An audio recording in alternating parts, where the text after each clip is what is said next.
Hello, Wankers. Wasser Wankers. Hello, Wankers. You've got nice shirts on, guys. Yeah, we all got nice shirts on. Yeah. That's right. Because we launched the merch line with the one, the only Guenther Steiner. He's wearing the Guntfather right there because no one brings more freaking Al Pacino vibes. Marlon Brando vibes. You're the Marlon Brando of the F1 paddock, Guenther. All right. That's a big compliment. I mean, you are in this Hollywood stuff, I don't know what that means, It's good. It's good. Okay, I just want to make sure it's good. It's not something bad, because with you guys, I never know where you're taking it, That's right. This is actually promoting the Brad Pitt movie. No, I'm kidding. I know this is your part in the Brad Pitt movie. That's right. This is Notorious B.I.G. This is Notorious G.U.N. Yeah, there you go. Notorious There you go. And obviously, Notorious come on, baby. Vankers. Yeah. I mean, they're everywhere. There's more. Go to lifeofsteiner.com. Get yours today. Free shipping. Free shipping, people. Nowhere else do you get that. No matter what you buy, it comes to you. The price you see, that's what you pay. Yeah. All right, but we digress. Listen, we're doing a combo episode. We're not going to do our full red flags episode because we have an interview with Liam Lawson that's coming out on Thursday. So we're bringing Vanka Hours first for the people. We're going to talk about the Mexico GP. This is Vanka Hours / the red flags brought to you by BetMGM. We got so much to cover. We got Max and Lando. We got the Ferrari coming back, and we got Liam Lawson not giving a shit and what's going on with Checo Perez. So much to cover. But should we start with this penalty? Double penalty. Finally. I mean, as a Lando fan, I'm like, I ran around my house when he got that double penalty. I was like, ding dong, the witch is dead. Come on. But is he dead, though? He's not dead. No, hopefully not. And I think you kept on running because you're out of breath, so... Well, I'm just hyped up, dude. Yeah. So, I guess he got back what happened last week in Austin with interest rate on it, So, yeah. Right. Well, it seems like they had a meeting where they discussed it, right? The drivers union or whatever the hell it's called, the GDP. GPDA. Grand Prix Driver Association, yeah. The GPDA, they had a discussion about all the rules. It seems like they discussed that with the FIA. And then Max did the same shit he always does, except now, post this discussion, they've decided to throw the book at him. So do you think it's a coincidence, or do you think that meeting had some sort of effect? I need to disagree with you, Matt, because I think the meeting was to clarify the rules for the future, and I think it was from Qatar onwards, or what? Because obviously they need to write them down. So I think that meeting was, we agree that we change things, but the things change quicker than they agreed to, I guess, Something came in between. And I think we are back to this. We discussed it last week, inconsistency. One steward sees it this way, another steward sees it the other way, and here we are. What last week was okay, this week obviously is not okay. Well, that first incident, I think, was just like the other ones. That second one was kind of crazy, I would say. Yeah, the second one was getting very aggressive, Yeah. But the first one was like the last one, but on the last one, he gained something. So it's like, for me, we need to decide what is right and what is wrong. And not that every time we are in these discussions, we are not talking about the race and anything. We are talking about a penalty again. 2 weekends in a row, the biggest issue on the race weekend was penalties. Let's make sure that everybody understands what is going to be penalized by how much, and everybody goes racing and we have a good time. And there was kind of revisionist history, because before the second incident, people were actually discussing whether Lando had to give that place back. Mm-hmm. And then he did the second thing, and then everyone was like, okay, this guy needs to be stopped. People were actually saying Max should wait, and maybe Lando will give that place back. But no, then he gets penalized for both incidents. It feels like it's a little retroactive. It feels like a little reactionary. And But also, when they give him 20 seconds, I'm like, well, he's dead. Like, that's like going to be it. And then he just, what did he finish? Like 7th? Like sixth, I think. And I guess my question for you guys is he crazy? Is he crazy like a crazy, or is he crazy like a fox? Because did that end up being worth it to him? Because like, is that just the way he is? Or was he thinking, you know what? As long as Lando doesn't win this race, I'm happy. Because Lando could have maybe won that race, but he was but he fucked his race up so much. He basically won that race he let Leclerc through, right? Well, Leclerc actually messed it up at the end, but Lando had that pace at the end that he maybe could have won that race, but he was his pace was shot, and he was so mentally traumatized from that whole incident that there was maybe no way he could get that 7-point, whatever that 7-point leap was from winning. Right? I think Max is just trying to find the limit of what he can do. I mean, obviously, in Austin it worked, and here it didn't. So I think he's just balancing out. And obviously, he knows he cannot beat him by performance because his car is not good enough. And obviously now Max says because of his car, he needs to do these things and all that good stuff. So, but it's like he's just trying to push. How far can I push this thing? And he could push it very, very far in Austin. And then a week later, it all changes around. He cannot push anymore. Let's see what he's going to do in Brazil. Well, I think, that's the question. The question is, was this, what they said about Austin was like, hey, you put some gravel there and none of this stuff is happening. If you have, you can't expect someone to not keep doing something if they don't face consequences for what they do. So why would Max drive any other way if you're not going to penalize him for it? I wonder if this 20-second penalty will be enough of a deterrent that going forward come Brazil. Right. Because my question to you, Brian, I have a question to you, Brian. I would say that it might, like in his head, it might have still worked because Lando didn't win. Because Lando had to get past Leclerc. And he couldn't get to. He could have won that race, I think, if he didn't get into that bullshit with Max. He totally could have won that race. He would have won that race. Delulu Lando, he would have won that race. It was actually a genius chess move of Max. Or are we overestimating him, Guenther? I don't think so. Are we overestimating him? I think that he's doing everything in his power to ruin Lando's races and he'll I'll ruin Lando's race even if I kind of ruin my own as well. Sainz, here you go through. I know what I have. Off you go. Ferrari, off you go. Please, everyone. You're overthinking it. I think you're overthinking it. Okay. I think you're overthinking it because this is how it panned out here, but it doesn't always. Max didn't know what you know now. It always pans out that he that things go well for him. It always. 20 seconds penalty, but if he would have raced clean, the chance was still that he didn't win the race, Lando, and that Max could have maybe finished fourth, I would say, So it's like, and he would have made more points, and you cannot be this strategic, in my opinion, when you're sitting in a race car at going into a turn at 250 kph, As much as you think these guys, I think they're on the limit. I genuinely think Max said, I do it again. I did it in Austin. But now, what is he going to do in Brazil? Is he being the Max he was in these two races? Or what does he think? What will be the penalty? He thinks about video games. He thinks about video games while he's racing. We've spoken to him. He's got the mental bandwidth to map this out. And I agree. I don't know if it's that complicated. I don't know if he's thinking that sophisticated in those moments, but he can't. I'm just going to make it as difficult for him to get by me as possible. If I get a penalty, I get a penalty. But Lando Norris doesn't win this race.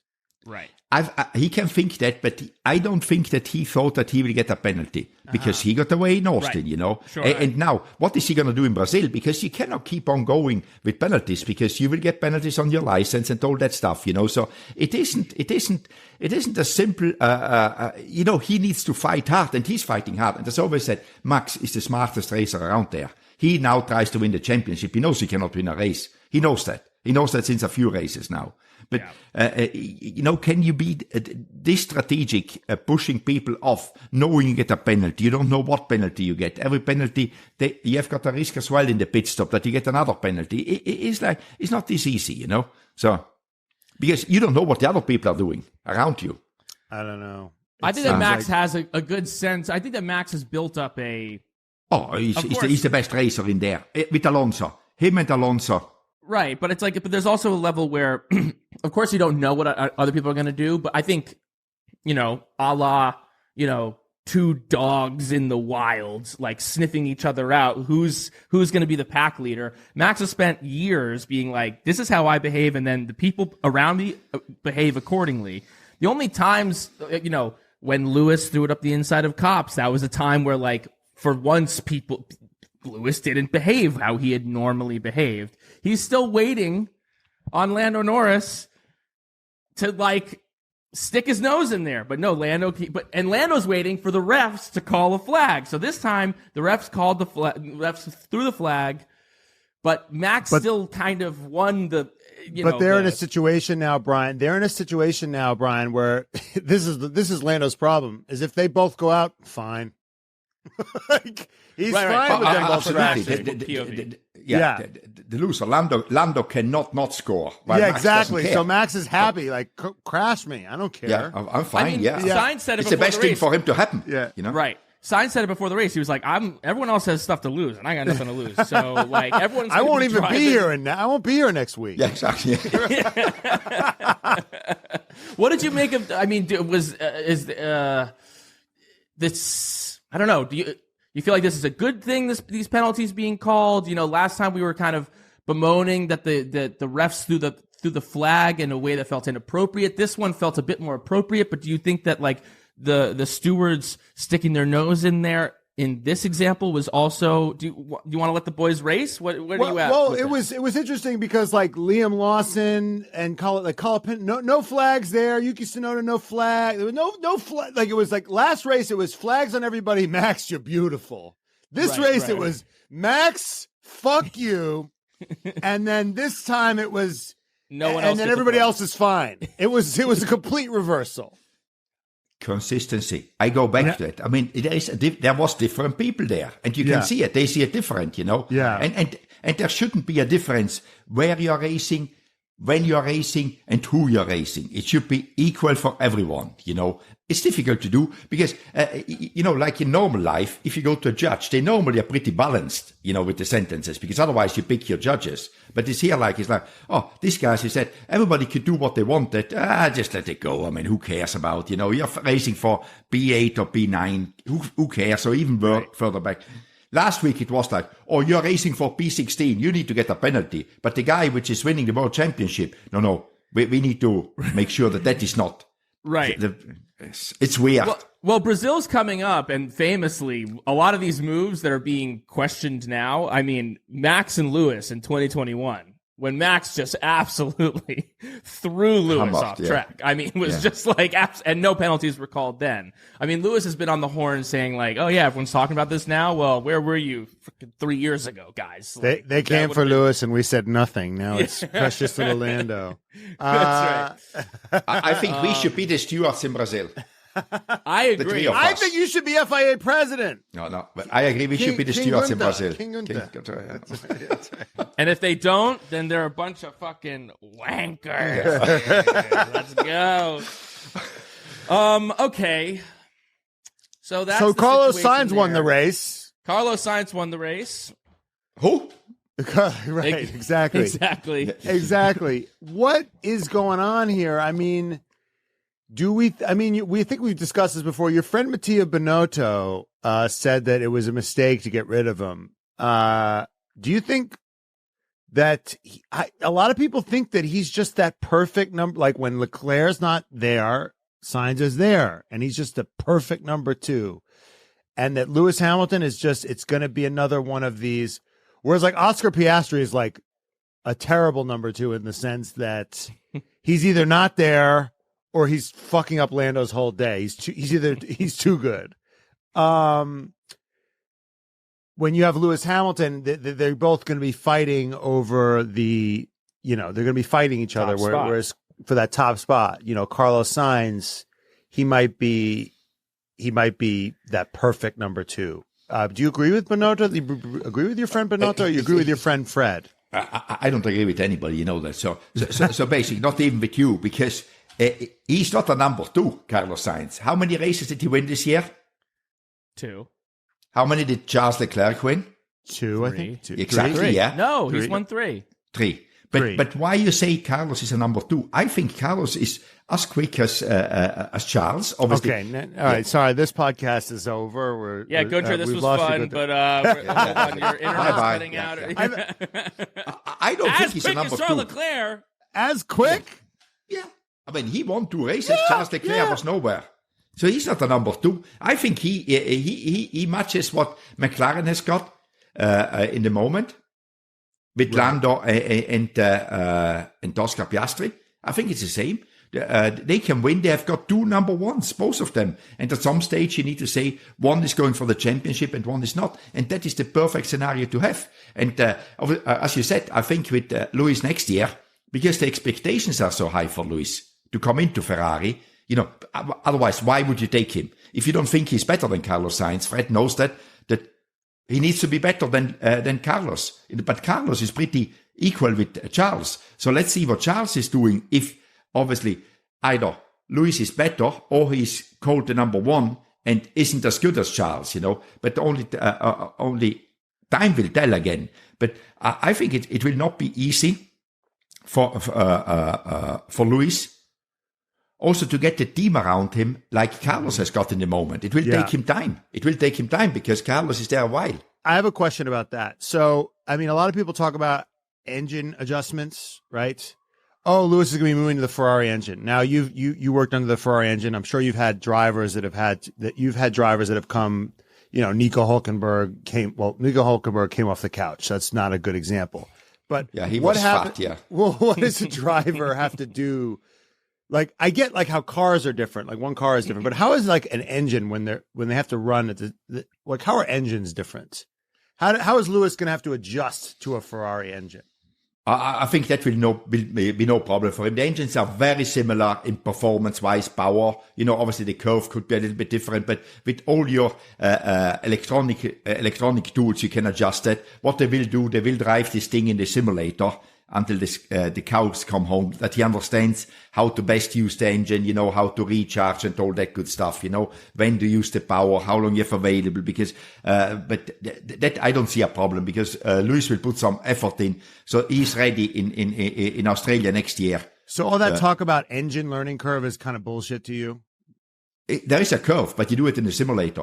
Okay. You don't need to go on the racetrack. Obviously, you test it and then you get better because the only way to really learn is on the racetrack. But you can do a lot of this stuff in the simulator. And the engines, they are very similar now between them because there is the freeze of development. So, it's not that somebody can go ahead and do something completely different than anybody else. So I don't think there will be. And these drivers, they know that. They know that they need to work on it. And if you know something, you learn about it, It's not like that you got to Australia. Whoa, I didn't expect this. Whoa, this is a big surprise to me. No, he will be ready to go.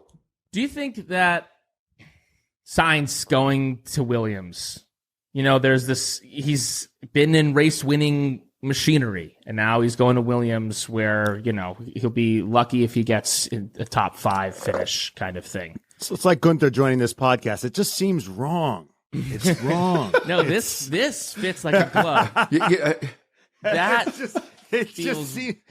It just seems like such a. How did he end up like this? Yeah, exactly. But the question is, I guess the fear for Sainz fans is that he kind of is relegated to these types of teams, that he doesn't really get his chance at a top team again.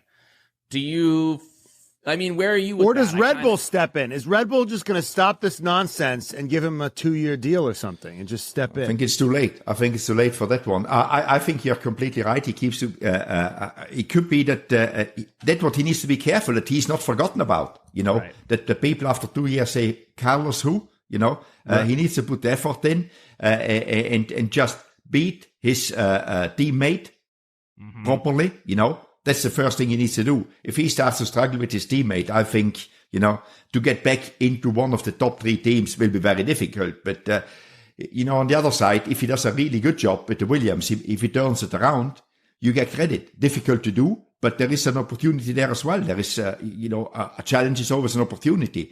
Difficult to do, but I'm sure he will put the effort in. But I mean, you hear his comments.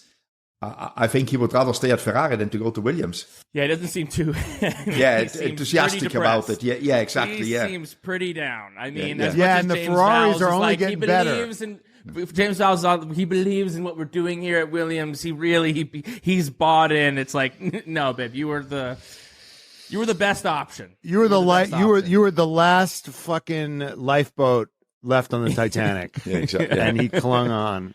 Yeah. But it's terrible because Ferrari is going to win this Constructors Championship, Guenther? Oh, it's getting risky here, huh? Wow. Dude, the smart money's on them right now, I think. Because Guenther, what are the odds? Let's for see. you Hold guys, on. let me figure out what the odds the money are. man Like, here, you know. Because right now it's like The big investor. McLaren's the only one the standing big in the way. investor. Yeah. Hold on, McLaren's the only one standing in the way, right? Right now, Ferrari plus 150. So you bet $100, you win 150 back on BetMGM. And McLaren? And McLaren. McLaren's minus 210. Ooh. Red Bull is plus 6,600. So, yeah. Vegas does not believe in Red Bull winning the Constructors, and it's pretty neck and neck between McLaren and Ferrari. But right now, Ferrari are still the underdogs. Pretty good payout for Ferrari. Yeah, That's a fun pretty bet. good You get to to root make for money, Ferrari. And think about it. Think about what's going on. Piastri obviously has shown greatness earlier this year, but he kind of, I feel like Piastri kind of proved what he needed to prove this year a little bit. He's kind of like, I did it. All right. Like, and he's not in the championship anymore, but he can be sometimes a little bit spotty still, especially in qualifying. Yeah. And Max Verstappen he's doing all his he's saving all his development for 2025. Like a exactly. Max is determined to ruin Lando Norris's race every single Sunday. Yeah. And who is laughing? Yeah, exactly. Who is laughing? Ferrari. Yeah. All the way to the bank. Fred is there. It's crazy. It was like through goes Sainz, through goes Leclerc, and the two of them are just killing each other. Yeah, Fred is laughing. Yeah, Fred is laughing. Fred is happy. Yeah. But I think it all went wrong for Oscar Piastri since you had his mum on the podcast. No, what? Stop. Guenther. What are you talking about? He won after that. He won. He won the very next race. Last highlight, and then it all went down. Yeah. Guenther's trying to spread conspiracies. Yeah. Exactly. Yeah. He's won two races. He won one race since then. Guenther. Damn. That's horrible. That's a horrible thing to say. To blame. You're really feeding the narcissist in me. Yeah, it's all about me. It's all about me and what Guenther, I do. we don't want to talk about things going better negative things after exactly. something, okay? Yeah, exactly, I don't know if you saw your Haas boys, but they're looking good.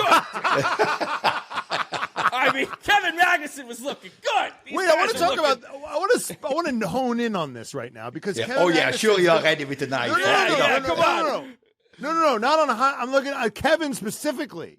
Right. What's going on with Kevin? He outqualified Hülkenberg out of nowhere last week. He had a puncture. He was on for a really good result last week, and then this week he outqualified. He looks like the better driver these past couple of weeks. What is going on with him? I think Kevin realized, actually, I haven't got a seat next year. I need to wake up, you know. Typically, Kevin, it takes a little bit longer to realize, but I like the guy and respect him, and he can drive a car, but I mean, it's a little bit too late, huh? Right, it's a shame. It might be a shame. Yeah. I mean, he did say in the maybe nobody told him that there is only 5 races, 6 races. I've got time to prove how I am. Oh, all the seats are gone. You should check with his agent. Oh, wait, I'm my own agent. Right. No. There's still this Audi seat. Would it be crazy? I mean, Matt's been throwing out the theory. What if it's just it's the Haas 2024 lineup for Audi in 2025? But if you're Io, are you feeling a little schmucky that you let these two guys go? I mean, they're now looking pretty fucking good. They're looking good. I mean, it's his decision. As I always say, only time will tell what is happening with the other two coming in.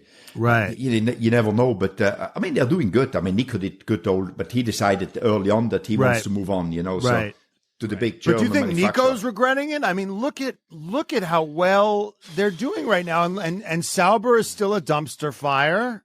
I mean... But you know how quick he can turn around. Right. You know how quick he can turn around. It's like, I mean, look at the McLaren last year where they were and where they got to, you know. So So 25 is, I don't think 25 is wide open because everybody's focused on 26, but obviously Nico is putting his hope in 26 with the new regulation. That I think what is. It was such an amazing moment. They interviewed Max. He was like, he got P6, I think. And Max was like, he goes, it was a shit day. I didn't have power. The car sucked. This thing sucked. That thing sucked. It was just a fucking nightmare. And then they went to Magnussen, and Magnussen got P7. Magnussen went, it was a perfect day. It was just like P7 to him was a perfect it was day. Max's nightmare was Kevin's just like day at the beach. It was the day of the year. Yeah, exactly.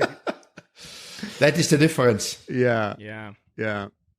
What else? We're all getting sentimental now here. Huh? Yeah. It's sad because he's coming on so late. Yeah. I mean, if he somebody forgot to tell him. Yeah. If he just did this earlier in the year instead of just crashing into people. Well, it's like it's interesting when drivers get hot, when teams get hot.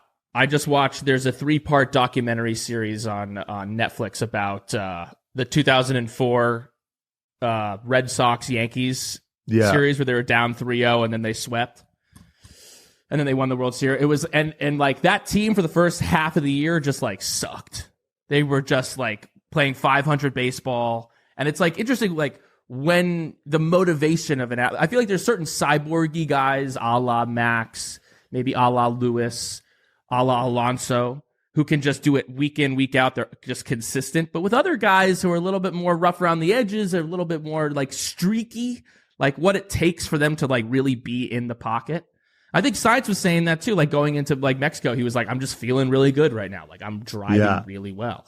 And then we saw what happened through that. I think it's, have you seen that, Guenther? And you're like, oh, this guy's hot right now. Like, oh, he's like, he's just on is that a Kevin thing too? Is it like, there's something you notice about the way he likes the car? Is you think it's maybe car dependent with Kevin? Like, because it seems like when the car was worse, Hülkenberg was better than Kevin. But now that the car seems to be better, Kevin seems to be right there.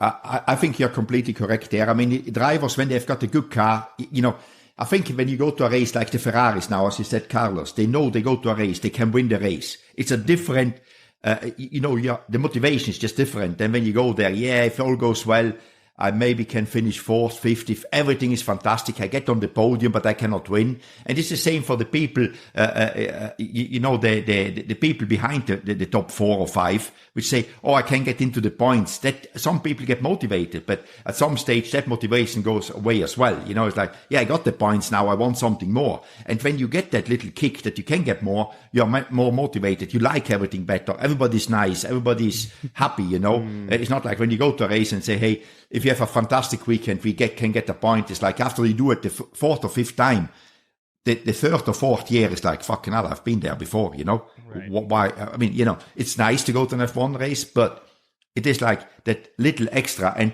But just look at, you said Alonso and Lewis. If they are not in a car where they can, I mean, Alonso in the moment, he's very, you don't hear a lot of him, he's just like, I go to the race, I do my best, but what can I do here, and Lewis as well. If Lewis is, if the car is good to win, it's a different Lewis than when the car is there. Okay, the car is what it is. I do my best, but I don't do that little extra. Well, Lewis is on the new spec, and it seemed like it was worse than the old spec that George was running. I mean, Lewis had all the updates. They're like, this is the spec for Mexico, and then George is running the Silverstone spec because the car's been destroyed too much recently through his own antics. And for most of that race, Lewis is always like, you can have my new car. I generously give it to you. And George's like, that's okay. You can have it. And they're like arguing about who has Mercedes the new car. Updates. I mean, it's like Mercedes, like going into next year, it looks like the only teams that are it seems like there's McLaren and there's Ferrari, and then right now Red Bull and Mercedes are just kind of like, what the hell is going on? We don't understand. Ferrari's going to bring older cars. They're going to bring the Schumacher car. Like, it seems like no updates. I was going to say better. 99, 99, exactly. Bring the 99 car, Yeah. So, but I don't know. It's just this ground effect cars. It's just difficult to understand what they're doing. But as you said with Ferrari, where is that coming from? We're asking you. They got no updates, and they're the fastest car in the field right now. Yeah. I think they just find the sweet spot in the setup, and the drivers get around that it's drivable, that they've got a good balance, and they just go fast. I think, again, it's simpler than it looks like sometimes. Mercedes keeps on doing stuff, but I don't think they're really knowing what they need to do to make the car go fast. In the wind tunnel, maybe it shows more downforce, but when you get on the track, you cannot use it because you cannot drive the car. You have no balance. So, and that's for the drivers, overdrive them and go off. Do you think it was Fred that was just like, what if we just didn't update the car? Do you think that was like a light bulb moment? No, I think it was just like, we didn't find anything with updates in the wind tunnel. Let keep the car at this and try to make the best out of it, and it works. But I don't think anybody really knows with this ground effect what is good and what is not good. It's sometimes you're just, I wouldn't say lucking him because people work on it hard, but it's just that last 2-3%, the understanding of getting the last tenths or 2 out is just difficult to understand. But what I think you're hitting on that's interesting to me is you have a bunch of nerds that are like, well, on the computer it's faster, and it's like, well, yeah, idiot, but human beings have to then go and drive it. Yeah, it needs to be. Yeah. So the what the computer can do with it doesn't really matter at the end of the day.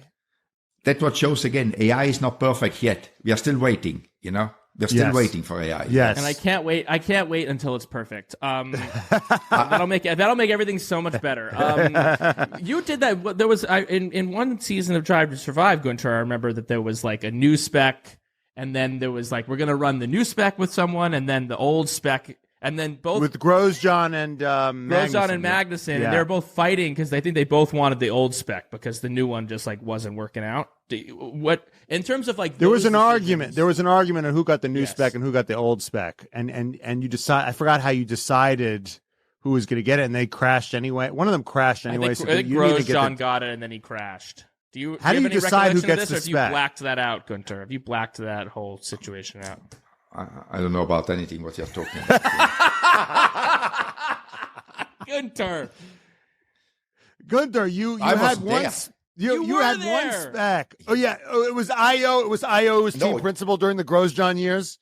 No, it was already. Also last year we had it the new spec, but we knew the new spec was just the numbers were as the old spec. It was just like that to try to find out for the year to come, which is this year, obviously, if the direction is right, because if you can develop a new principle of a car in 3 months and get the same downforce like a car which was developed for 2 or 3 years, it's pretty good, Yeah. So you can build on that one, and that was the principle we want to prove last year because the old spec car was shit anyway because, we couldn't keep the tires together. So that was there to prove. And obviously the drivers always want what is better to drive for them. And they couldn't see that the new spec is any better. So I said, I want the old spec. At least I know what I get. Right. And then how do you decide how do you decide that? I think last year with Nico and with Kevin, one wanted the old spec and one wanted the new one. I think it was a few years ago when Kevin and Grosjean was that they wanted the old spec. That was, what was it, 20? 20, yeah, 20 or 19 or 20? No, 20. One of those. 19 because 20 we didn't do anything because we have the team was shutting down, so we didn't even have any parts. So it was 19. Yeah, the car was pretty bad, and how you decide, I don't remember how we decided. At some stage you just have to tell somebody, just do what you're told to do. Okay, speaking of deciding which driver to shaft, I wanted to talk about, it seems like we're in the middle of a title fight and it's getting important. And Leclerc, it's like, okay, so a guy, I think it's Behrman's going to do a FP1 session. And Lando, you sit out because Pato O'Ward is going to, is that burn the driver? How much do you think that sets drivers back? I mean, it seems to, like Leclerc, it seems to have set him back. I mean, his car had to be rebuilt. Lando might have put him on the back foot, honestly, because it seems like he had a quick car and he only qualified third. So, when how miffed does a driver get when you're like, hey, I'm sticking Giovinazzi in and he wrecks the car, I'm sticking Fittipaldi in, or how much do you think that sets the driver back, his weekend. Obviously, they're not happy, but you have to do it by regulation. And I it understand. is decided before. And if you go back, the other guy, which, would pay the price. If you tell Oscar Piastri, no, you have to sacrifice 2 times your car in FP1 to Pato Ward. Right. He wouldn't be happy. You would create, because it is decided in the beginning of the season how you're planning how to do this. So it's just like, are they happy? No. But, obviously, if you think, would it be better to have Lando in the car in FP1 because he can win the championship? Yes. But it's such a, if you promise something, to have the other guy to collaborate, it's wow. I mean, that's difficult conversations, So, and also to try to tell Carlos Sainz he has to let his car go twice, while Charles doesn't have to let it go in FP1. Like, I don't think he will find any sympathy there from the driver, and you piss him off for the rest of the season, which doesn't give you any good. There's nothing good coming out of that one as well. I would give up my. They've already burned their session. bridge with Carlos Sainz. Yeah, he's already gone. They've already fired him. So but you cannot be unethical because you just fired him. This is an unethical world, Guenther. So then Carlos Sainz, ethics matter in Formula One. Everyone they already fired him. Were you telling me that they need to protect his practice session? But you don't think that Fred wants to win the world championship for the constructors, and if he hasn't got Carlos happy, he's not going to do it. Sure. So. Sure, for that one I guess, obviously for the Lando, give him the best shot to win the goddamn championship. Yeah, but they didn't help him up to now. I know. They didn't give him the win in Hungary. They didn't give him. They didn't help him in Hungary and Monza. You think they're going to give him an FP1 session, Brian? No, come on, papaya rules. Come on, papaya rules. Papaya rules. Speaking of teams that are making questionable decisions. What a fucking segue. Yes. Let's talk about Red Bull to have the best driver, winning the championship, and they're dropping a third. They have Checo Perez. He's being kept around for the Mexico GP. Somehow managed to have a worse. No, it's better than it was better than last year. We could say that, right? No, at least last year. No, last year he got white. Well, last year he qualified on near the front row. Yeah, he was like second row. Yeah, but. This one, at least, did he finish this one at least? In last place. He finished in last place. They pitted him for new tires for fastest lap, and he didn't even get it. It was a brutal weekend. Well, he got knocked out in Q1. Yeah. Missed his pit box. I mean, I think I could hit my pit box. I could hit my pit box, Guenther, right? It's too good. It's too much bad stuff. Guenther can't even take it. Yeah, I cannot take it. I start to cry. At some stage he will resign, huh? No, Guenther. Did you see his Leonardo DiCaprio thing? I'm not fucking leaving.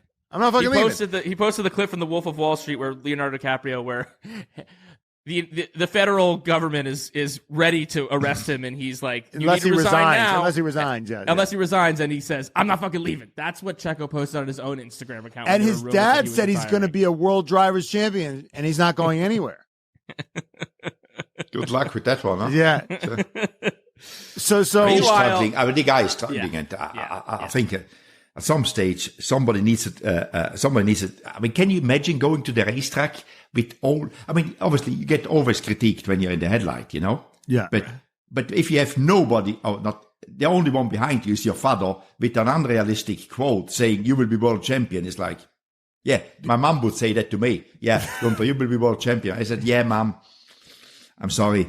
I need to disappoint you. I will not, So, but the only one behind you. He had the whole country of Mexico behind him, and he got knocked out of Q. Like, it's crazy. He's got a crazy level of support. Is it support or is it just desperation? No. It's crazy. He didn't get some support. Liam Lawson, dude. How bold of Liam Lawson to do that to Checo in Mexico and Colapinto. He's just like, and Colapinto. Screw both. I don't care about Latin. I won't make it out of Latin America alive, bro. He's got a vacation in Canada from now on. He is not. Do not make your way to Acapulco. To Mexico or Argentina, baby, because you've just pissed off massive fan dude, his bases. girlfriend, I think, is American, dude. I don't even think he could show his face in America right now. He doesn't. Honestly, like it's legendary. I mean, Martin. He Brundle flipped him off too. Did you see this, Guenther? I didn't see the flipping off. I heard about it, but did he do it? Yes. But why does he not have to clean the streets now with Max Verstappen? What do you mean? Oh, like why is he not getting a cursing penalty? A penalty from the FIA. That's an interesting question. Because it wasn't over the radio? Yeah, but it was a gesture. I mean, everybody knows the gesture. I mean, right, it wasn't brought. That's a good question. That's a good question. I don't want either of them. I don't want either of them doing it. No. But I guess the lesson is you can make it as obscene a gesture as you want outside the cockpit. That's where I wanted to go. You could start going like this. In the press conferences, you can just go like... Yeah. Yes, exactly. Start threatening people. It's amazing. It's an amazing loophole that you found. Who are you? You're the Adrian Newey of obscenities, dude, looking for fucking loopholes.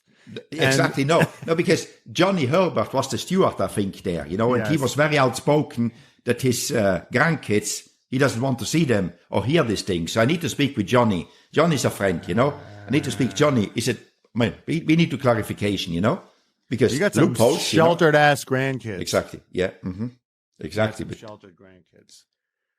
I mean, I'm sure how early was Greta exposed to obscenities? She doesn't know what it means.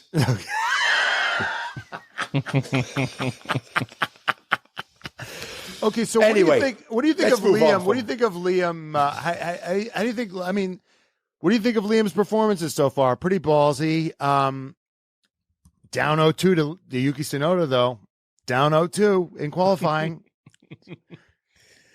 Lost to him in the USGP. Really no fine print to read there. And lost to him in qualifying this time. No fine print to look into there. Do you think that and Checo's struggling, do we think it's time, Guenther, to put Yuki in the Red Bull seat?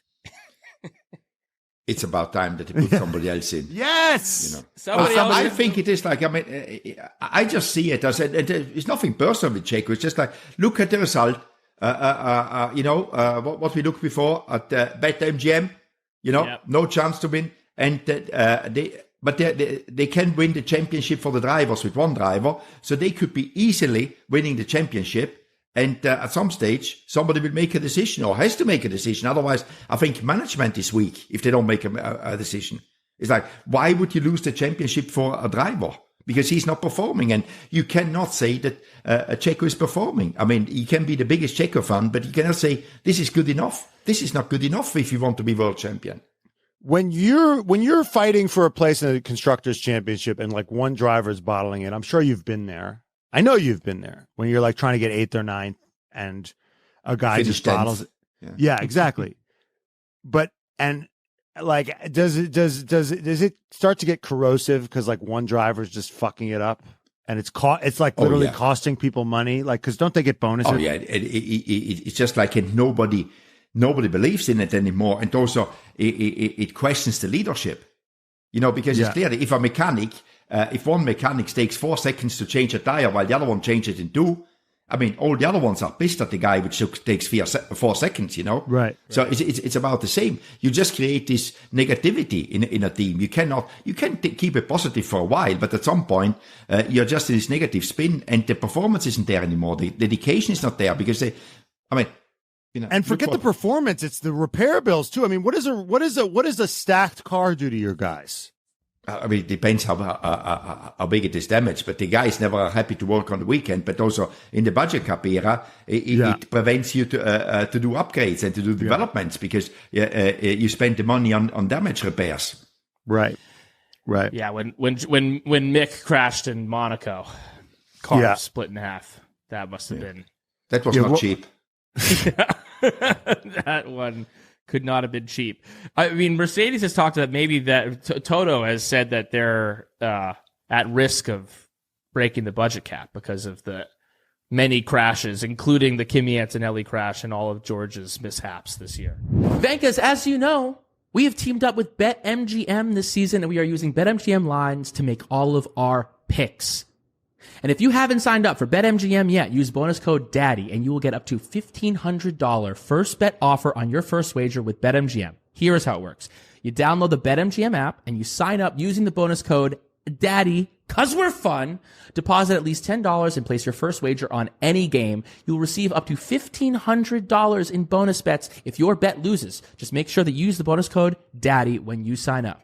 Don't forget, if you haven't signed up for BetMGM yet, use bonus code DADDY and get your first $1,500 first bet offer today. See BetMGM.com for terms. 21 and over. U.S. promotional offers not available in New York, Nevada, Ontario, or Puerto Rico. Gambling problem? Call 1-800-GAMBLER. Available in the U.S. Call 877-8-HOPE-NY or text HOPE-NY for New York. Call 1-800-NEXT-STEP for Arizona. 1-800-327-5050 for Massachusetts. 1-800-BETS-OFF for Indiana. 1-800-981-0023 for Puerto Rico. First bet offer for new customers only. Subject to eligibility requirements. Rewards are non-withdrawable bonus bets that expire in 7 days. In partnership with Kansas Crossing Casino and Hotel. Don't forget, if you haven't signed up for BetMGM yet, use bonus code DADDY and get your $1,500 first bet offer today. Now back to the show. How, there was the whole Red Bull debacle after 2021, and then it was the catering budget and whatever, but do these teams, how much do they actually flirt with breaking it? How they cut it very fine, but you always know that you can have damage, and what you can do but then again, if somebody looks into it, if some of the drivers go back to the old spec car, that is parts you otherwise would not use, so they are within the budget cap, and maybe they have to go back to the old spec car. But again, it's a performance differentiator. Then, if you crash too much because your drivers are not good, then you need to use old parts. So be it, live with it. Right. So that's the way. If you crash too much, it's not like you're gonna ever. The way to not go over budget is just go back into the archives. And use what you have got. Yes, even Toto complaining about it, I don't think he will get sympathy from anybody. Right.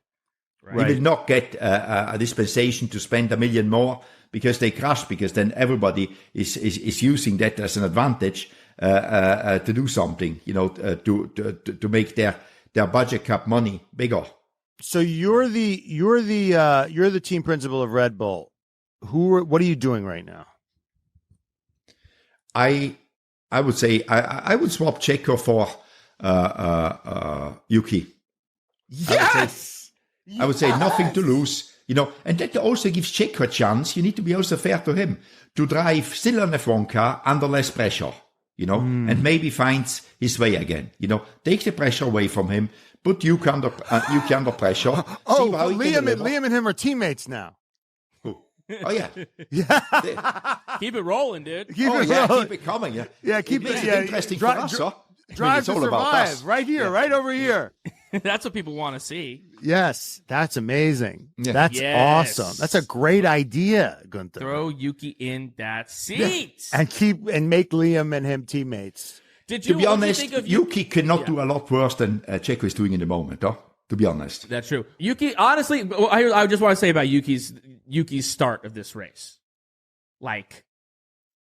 If he had pulled that move off, it would have been so beautiful and delicious. Yeah. It would have been. But he didn't. No longer, he didn't, but he did it because his old friend Pierre Gasly moved in to the man who is so afraid of losing his seat in Alex Albon because Colapinto is breathing down his neck that he was so freaked out that he crashed in free practice, and then Yuki paid the price. If you no longer go for a gap that exists, you're no longer racing. It was the trickle-down effect that screwed Yuki. So he was the what do you call it? The meat in the sandwich, basically. Yeah. No, he was on the edge. He was technically he was he was one of the pieces of toast, but they toasted him too long. He got burned.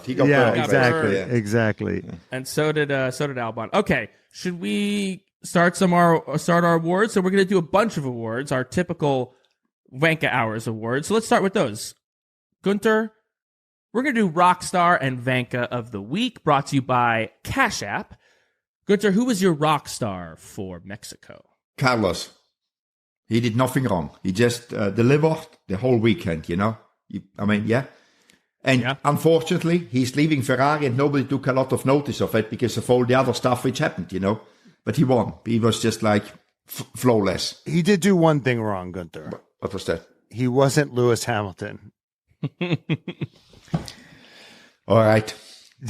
So he did 99% right. Yeah, only 1% wrong. That's okay. right. He's the rock star. That's What's right. the serenity prayer? You know, the things I can't control and the wisdom to know the difference. Yes. Let's hope that he doesn't, he can know the difference. Yeah, right. But I will say that his overtake, Carlos's overtake on Verstappen, was also pretty masterful. It was masterful, but I guess my question to you, Brian and Guenther, would be, it was a great overtake, but part of me was like, if Lando had tried that overtake, that same overtake, do you think Max is letting him do it? No. Okay. Yeah, he races people differently, right? Yeah, He's not going to get in a tussle with Sainz. Yeah, exactly, yeah. Everyone's like, wow, that's how you overtake Max. I'm like, yeah, don't be Lando. That's how you overtake Max. I do think that he caught him. I think that he did catch him like a little bit. He didn't think that he was going to make that overtake at that point. Max also then he blamed because he was busy being like, "Where's Lando? I wonder where Lando." Oh shit, there's Carlos Sainz going past me. Yeah, exactly. Yeah, he was all pissed at his team because I guess he was harvesting battery during that time, and he was like, "What is this harvesting shit?" Anyway, no, I mean, you gotta give it to Sainz. We'll see if this might be the final Sainz win ever. This might be it. And this was his best win, easily. Yeah. This was like, because this was my complaint after Australia. I was like, can he just be the fastest guy on track? Can he just, because it was always like, he's always won under weird circumstances. This was not a weird circumstance. No, he was the fastest guy. He was the fastest guy on track today. Absolutely. Yeah. You got that one right, Matt. You're right for once, you know. Yes. Thank you. Clip it. Cut the part where he says for once. Just says I'm right. And then put that video on my tombstone. Everywhere, yeah. That's right. A QR code on your tombstone that is just a clip of that. Okay. Yeah. Guenther, who is your wanker for Mexico? Checo. I mean, you hate to say it, but I hate to say it. You know, it's his home country. All this expectation, it will be all good. Mexico, he will come back. I mean, yeah. He gets a false start penalty, and then they said, he got a 5-second penalty, and over the radio he's like, over the radio goes, no, that start was perfect. There was absolutely nothing wrong with that start. So just gaslighting everybody, getting into a fight with Liam Lawson. It was bad. It was brutal. It was brutal for him, yeah. Yeah, it's tough. I tried to get fastest lap and then didn't get it. Brutal. Stop it. Move on, enough. And then on top of that, there was like kind of a fervor for some other guys, you know what I mean? There was like everyone was like, oh, Colapinto, we love him too. And people were like really rooting for Sainz while he was there too. People were like, oh, something to cheer for, Yeah. It's like, yeah, it's tough. Tough, yeah. Tough weekend. Tough weekend. Checo. I would say a tough year is Checo having. Not only a weekend, but the weekend was like wow. Yeah. Vankas, not only does Cash App sponsor our favorite perfectly branded Formula One team, but they also make it easier for you to save money so you can do things that you love, like going to an F1 race. Boobies. Listen, to be honest, we thought that Cash App was just a way to send people money, right? You just send people money. Hey, Cash App me. Okay, I got you. But actually, it's a faster and simpler way to bank. You can start saving with as little as $1 with no hidden fees, no minimum balance requirements, and no account fees. Minimum balance requirements is crazy. It's just like, let me live. And Cash App lets you do that. And we all know that overdraft fees make no sense. Why are you charging someone if they don't have any money? Plus, when you deposit $300 or more in paychecks, you can get up to $50 in free overdraft coverage. It pays to get paid on Cash App. So go download the app today. Now back to the show. Okay, now we can get into our awards that we typically do. Guenther, you can participate in our regularly scheduled programming. Who do you think is daddy of the day, Guenther? What's the daddy of the day? Daddy's kind of like a vibe of just like, who takes care of shit? Like, who's the dad? Who is dad in a like a who kind brings of cool, home the sexy bacon? way? You know what I'm saying? Fred, this weekend. Yeah. Yes. There we go. Yeah, Fred brought home the bacon. Yeah. A lot of bacon. Yeah. Fred brought home a lot of bacon with his. Fred might be kind of daddy of the year with his classic cars. Yeah. And he ate a lot of bacon on the way as well. That's right. That's absolutely correct. Yeah, I think Fred, when we saw the potential of Fred before other people in the F1. So you discovered him. You too. Well, we interviewed him when we had like 900 listeners. It was unbelievable. We couldn't believe that we got him when he was Sauber, Alfa Romeo team principal. Yeah. He shook my hand, Guenther. He didn't let it go. He almost broke it in half. And I was like, holy shit, this guy has the strongest handshake I've ever felt in my whole life. Have you felt the wrath of his handshake? No, that is how we say hello normally. I mean, you're a little bit weak, I think. Who's got the strongest handshake on the grid? I don't know about that. I mean, I need to check that one. Then I'll let you know. Next time when I shake the hand, I take a meter. Yeah. We do it. Who do you leave scientifically? Who do you shake and then you leave and you go like, gotta like kind of flick the wrist? I need to check that one. That's a good thing to find out. Yeah. Okay. Put it on the list. To-do list. I'm not usually clocking. Guenther, you think I go around clocking handshakes? I didn't think about it. He just broke it. I was just like, oh, how nice to be. Ow! Did you cry? Inside. Tears of pleasure. Yeah. It hurts. It hurt so good. As they say. All right. So next we got Karen of the day. Guenther, has Karen made it to you? Yeah. I mean, why it made it to me. Yeah. Oh, wait, why? You have a daughter. Yeah, exactly. Oh, yeah. okay. Guenther, let me start here. Has your daughter ever called you or your mother a Karen? Oh yeah. All the time. That's why I know pretty well what it is. Yeah. Okay. So Guenther, who's your Karen of the day?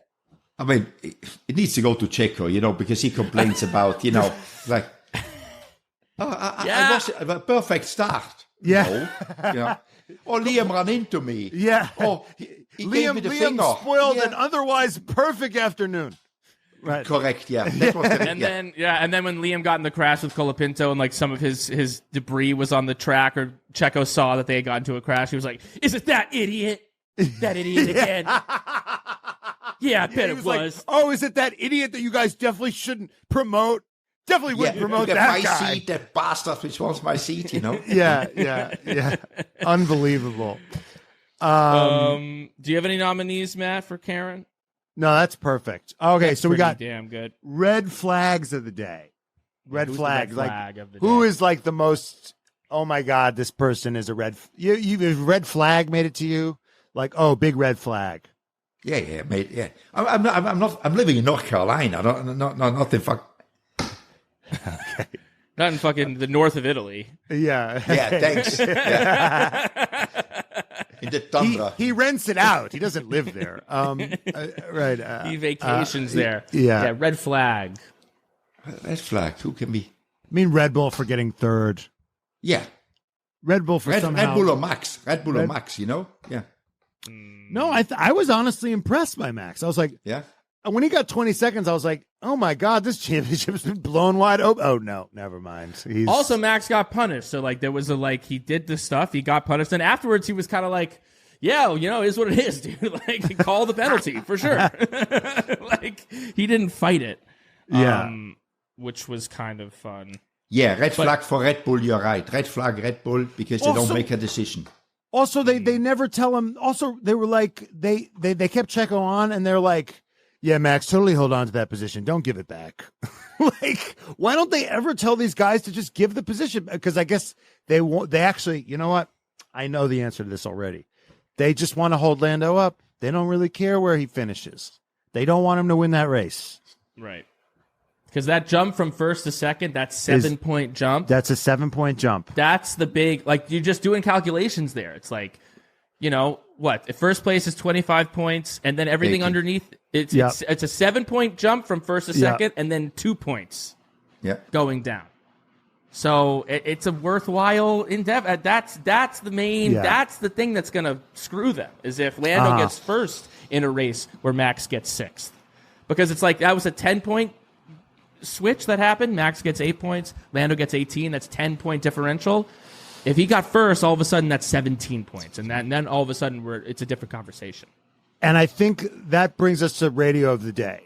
Yes. Easily radio of the day was he gets a 10-second penalty. I'm expecting, I don't know about you guys, but I was expecting for him to freak out and Hulk out. He go, wow, that's impressive. He just went, that's impressive. Yep. He's such a wise ass. He always zigs when sarcastic bastard. Yeah. He really is. He's so sarcastic. Yeah, and it just shows a level of. I mean, he is a psycho, but in certain moments, he has that level of coolness where he's like, "Yeah, I mean, that was just a death blow, but I'm going to be cool. I'm going to play this one cool." Yep. Yeah, cool as you're fucking running people off the road. Yeah, and guess how that went down with the stewards, when they hear that sarcastic comment and not somebody bitching, because they were expecting he will tell us how bad we are, how useless, Right. Oh, wow. you think that radio he was daring them to throw him another one? I wouldn't daring him, but it was like, wow, basically saying, well done, guys. So when you how do you think in the perfect scenario, Guenther, you're in the car. Guenther, you got a 10-second penalty. How are you reacting? It depends where I'm in the moment. No, but the smart way to react, not be a sarcastic asshole. If you're trying to minimize penalties, I couldn't do that because when you're hot, I mean, you cannot be thinking about it. I mean, I wouldn't be sarcastic. I would call them all the names in the world. You know what I would do? I'd say, you know what? Thanks for bringing this to my attention. I feel rehabilitated, sir. Sir, thank you. Thank you, sir. A very wise decision to penalize me. I realized that I did wrong. I will never do it again. Yes. I would just redo the whole Morgan Freeman monologue from Shawshank Redemption. Yes, I was just thinking that. Rehabilitated. I wish I could take that Max from 10 seconds ago. Hold his hand, but I can't. Right. I don't know. This guy from 10 seconds later is all that's left. You ever seen Shawshank Redemption? No. Guenther? What? Guenther! Are you fucking kidding me? I'm not in the movie industry like you guys. Guenther, it's always been on TNT for 900 years. I guess he was busy running a race team for many years. Yeah, so some of us have a job to do, This is your job, Guenther. One of your many jobs. Guenther, Moneyball, Shawshank Redemption. You told me you will send me a list of movies to watch. I've not seen that list yet. Okay. Thanks for following up on your promises. Shawshank Redemption, and everybody in the comments start recommending Guenther movies. Yeah. What are the Guenther movies? Okay, wait. I want more radio nominations. When George Russell was like, definitely felt some raindrops on my visor, guys. George. I mean, no, it's snowing. Somebody should have answered in. Did you feel any snow? George, it's just like he's Lady Macbeth out there with the fucking rain. He's out here seeing ghosts. Out damn spot, out I say. He's just on tilt all the time. Because he lives for the alt. He wants there to be rain. He wants there to be something crazy. The drama. He wants the drama. Or maybe he's smarter than us and he thinks to catch the other ones out, Yeah. Ooh. So he thinks that somebody gets the intermediates ready. I don't think that works. You think it might also just maybe be we underestimate him, Maybe we're underthinking this time, Yeah, wow. That's interesting. But I think nobody is this dumb to do it. Guenther, have you ever pump faked someone in a pit stop? Have you ever pit faked someone? I think you do it sometimes, but not very often, no. Does it ever work? No. It's always perfect. It's they're coming out, but he's not coming in, Yeah. Because if you're behind and you get faked, you're not driving in if the other ones, you take your people out as well, but you don't do it, Right. Maybe it worked in the 70s and 80s when they had no proper video footage or, radio or anything, that you faked it when they had the pit board instead of the radio, So, because if you see the other ones come out, you say to the driver, hey, if he's coming in, follow him. Otherwise, just stay out there with him, So. All right, so we payback of the day. And our final one, payback of the day, also brought to you by Cash App. Who got payback this week in Mexico? Revenge of the Stewards. Yeah, Lando. I think Lando is. Lando. Yeah, I guess Lando got. He got 5 seconds. I don't know if he got revenge, but he was like, guys, and they were like, yes, and then he got revenge through a third party. To a third party, yeah, it's not direct. Yeah, but it's... That's really satisfying when you get revenge. That's how all those revenge movies work. When you yourself are wronged, and then you go to the authorities, and then they handle it. Yeah. Yes. That's how those revenge movies work. Well, that's how you hope society works, so you don't have to take it into your own hands. That's how I think that's how Batman worked, right? His parents were killed, and then he went and told the authorities, and then the guy was brought in, and he just became a philanthropic billionaire. I think that's how Batman worked. I would say Lando did, but Lando didn't win that race. Lando didn't really make as big a dent as he could have. So maybe Carlos got revenged. Ooh, I think maybe Carlos gets payback of the day. Yeah, he's payback. Julia You Roberts. sucked me. Fuck you guys, you know? Yeah. He's Julia Roberts. Have you seen? Okay, go through. No, I didn't. This is Pretty Never Woman. seen Pretty Woman? God damn it. I think I don't remember it. I've seen Richard Gere and Julia Roberts, yeah. and he picks her up and he falls in love. Doesn't age well, but but it was a classic movie. It's an She amazing doesn't kiss on the mouth. She doesn't kiss on the mouth. And she but goes there's that in the scene. movie. Well, let's explain it. In the movie, he picks her up on the street. And he's this really rich guy, and he has to go, and he's like, stay with me for the week, please. Like, I'll give you all this money. Then she goes into like one of these fancy stores on Rodeo Drive, and she's wearing like her regular outfit, and so they turn her, like, they laugh in her face. They turn her away. They're like, you can't afford anything here. So she goes, she feels really bad about herself. And then she goes into a different store, and they're like, oh, like, you have money? Great. Or I thought Richard Gere went back with her. I thought Richard Gere Gere's like, this is unacceptable. Right, Jenny? Yes. Jenny, text if I'm right. Does Richard Gere go back with her? He doesn't go back. He goes to like a different store, I think. To a different store. Yes. Fucking Jenny, I would have bet my life you would remember. I think Richard Gere brings. Correct me in the chat if I'm wrong. In the comments if I'm wrong. Richard Gere is like scandalized. Goes to another store with her. They go on a huge shopping spree, and she comes back. I know, Guenther, you're riveted. She comes back. She goes to the store that turned her away with like 10 grand worth of shit, and she goes, big mistake, huge.